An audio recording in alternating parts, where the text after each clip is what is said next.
We are rolling. Well.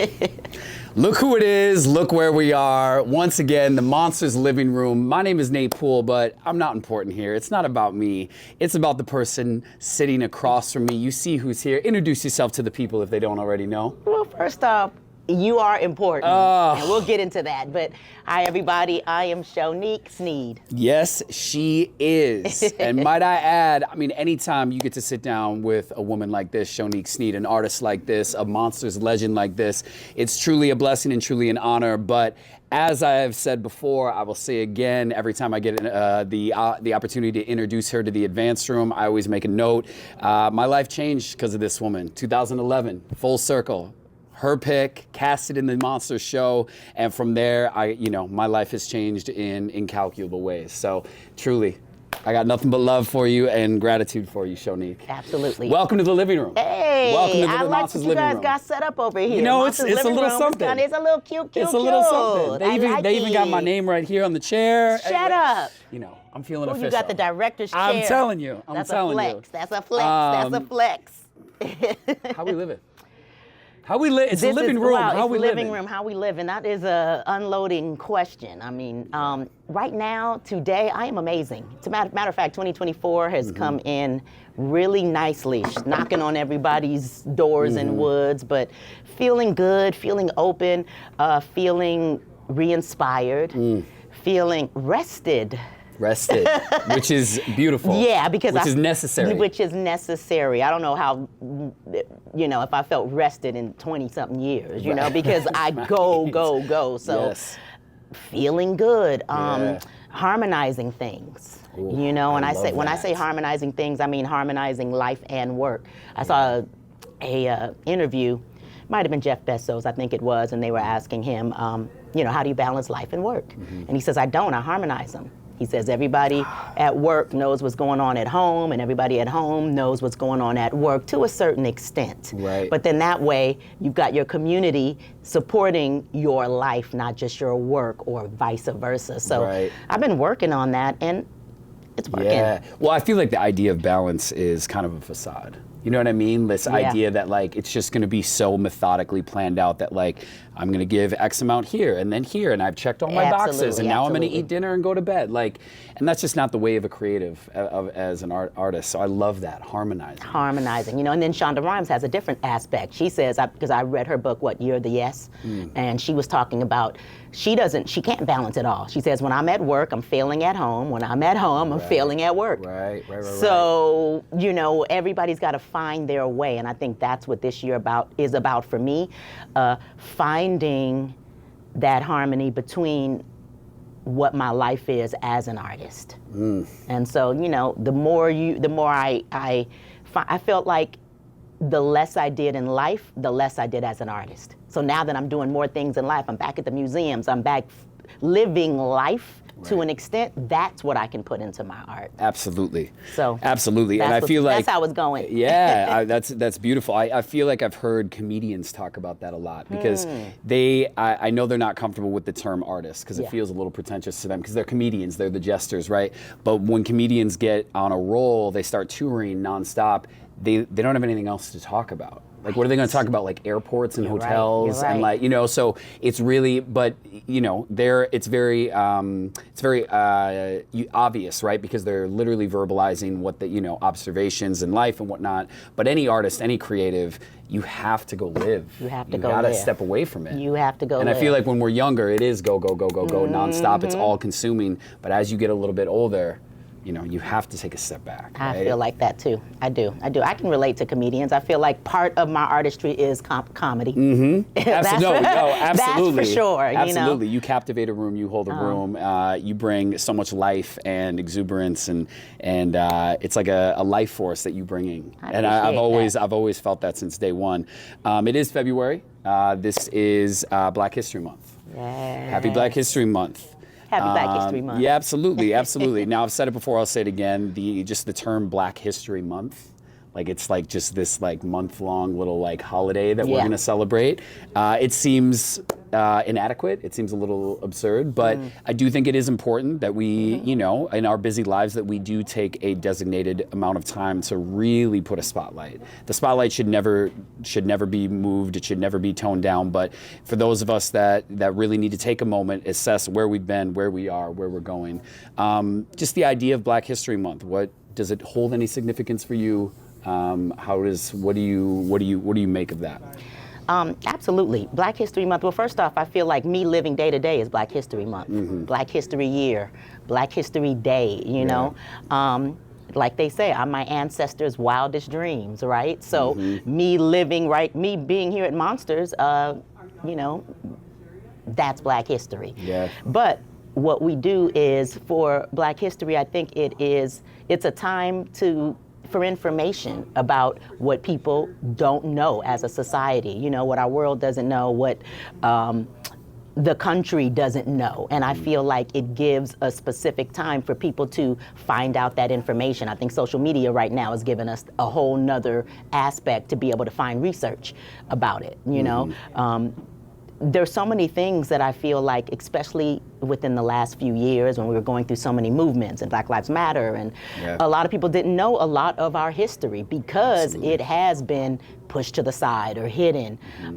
But being able to, you know, see or know some of the information that has been hidden from us, like, you know, Tulsa Massacre, you know, it's like a few years ago, people are like just finding out what that was, you know.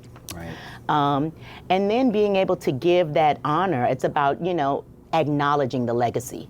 I was having a conversation, I think it was with Calvert yesterday, and we were talking about, or he made a great comment. He said one of the things as an artist or as a dancer, I'll say dancers and choreographers, the odd thing is in our field, we're like one of the only fields to where when you get older, you lose respect instead of gain it. And that hit me because that's exactly how the system kind of works. It's like on TV, once you're, you know, there's the young mom is 27, and then then it's done. You know what I mean? And then you don't get to really see the people graduate into the next level. So being able to see people like the Nicholas brothers and, you know, Lena Horne and, you know, so many, well, we're talking about Shonda Rhimes, but just talking about people that can acknowledge and give us the information, and we can cheer on and see that there's always something more that we can move towards. Absolutely. And that's what it's about for me. It's celebrating our culture, it's celebrating the artistry, and it's celebrating the contributions that Black people have brought to this world. That's what Black History Month is about. And we don't really celebrate that enough. So to be able to have a month to where it's designated, I'm with it. Yeah, absolutely, absolutely. You talked about the contributions of Black people to this world. I recently heard Killer Mike talk about when it comes to the Black community, one of our greatest exports to the world has been culture. Yeah. Music, movement, style in all forms, right? And you know, growing up as someone gravitating towards hip hop music, hip hop culture, hip hop dance, I mean, it's just been so apparent in my life and so many others.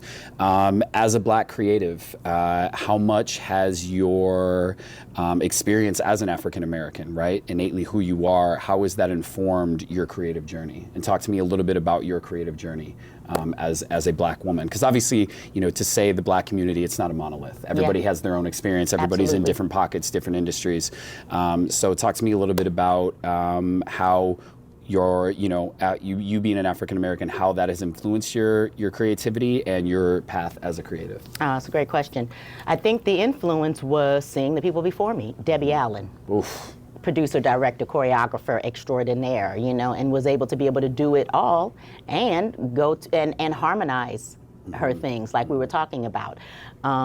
For me, being able to look up to those people, like a Debbie Allen, like a Judith from Alvin Ailey, you know, being able to have those people to look to, that has been my inspiration, because for me, it hasn't been a lot. You can pick a few people that you can inspire to be, but it's usually like one or two. So for me, as a Black creative, not only did I have not too many people to be inspired by, because there isn't an entire world of, those inspirations that look like me in that way. So for me, it was coming from the heart saying, okay, well then I also now have to be one of those people. Wow. Because I am, and I didn't realize it, I developed it. Yeah. And that's one of the things I want to talk about too, development. My Black or experience, or even just as an artist, has been development. I took my time, I trained, I know what I'm doing, and when I don't know what I'm doing, I ask.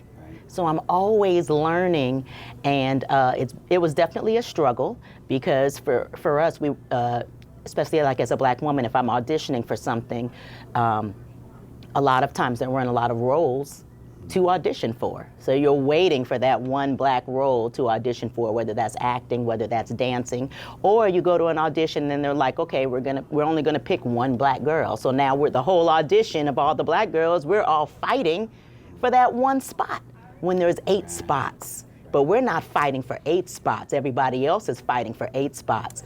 We're fighting for one. Yeah. That has been my experience. So I've always wanted to open up. I've wanted to open that gate up. So, Black artists, Black communities, or anybody that I have anything to do with, they're not fighting for the one, they're fighting for the pie. They're fighting for the meal. They're not fighting for the crumb. And so that has been one of the biggest experiences for me, to open up that gate in my era. Because there's eras above me with the people that I am, extremely inspired by. And then there's my era, and I use that to be able to be an inspiration for the next generation. So then that way they can see that it's possible, and they can see that they don't have to fight for just the crumb, but they can actually receive the meal. Receive the meal. We're not fighting for crumbs. We're not fighting for crumbs. We're receiving the meal. Absolutely. That's where I'm at right now. And I just think you laid it out so eloquently and illustrated. Yeah, I mean, the generations above you, there was very few. Very few. As the generations go down, we continue to find new leaders, new representation. There you go. Maybe to close us out, you certainly are that representation, that leader to so many, and you have been. What are some of the values, some of the sentiments, and maybe some of the just words of wisdom that you would want to instill and represent for any young Black creatives looking up to you? Oh, wow. You know what? I'm going to say, first off, keep going. We always, and then here's the thing, keep going, but then you can pause. Because I feel like where we don't pause, and stop is different. Stop is different. I've had to stop injuries. Lots of injuries in my path. So that's where I'd had to stop. But then if you're just moving, pausing gives you that information to where you can know where to go next. As an artist, it's not linear. So you can't just go, here's where I'm going. You have a path and you have a goal, but it's kind of going like this all over the place, like a roller coaster. So what I would say is continue putting one step in front of the other. My prayer is always order my steps.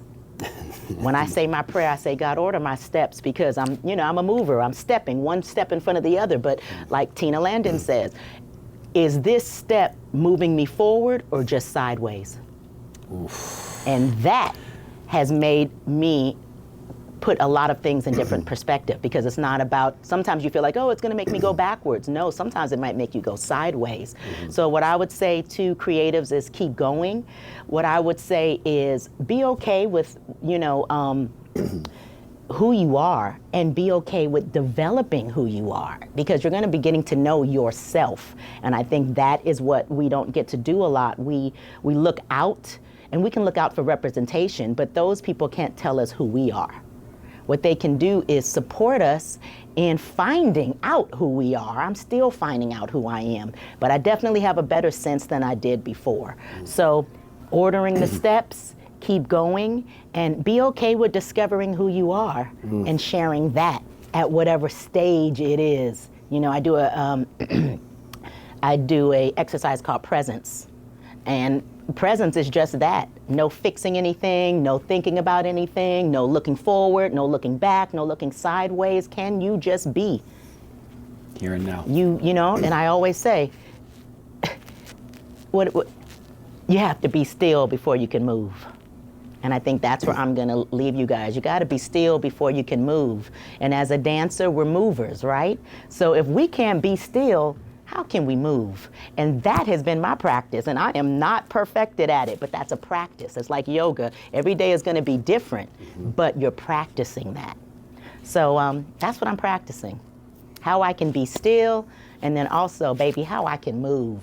Hey. Listen, your light shines so bright, and we're very lucky to all be in your orbit.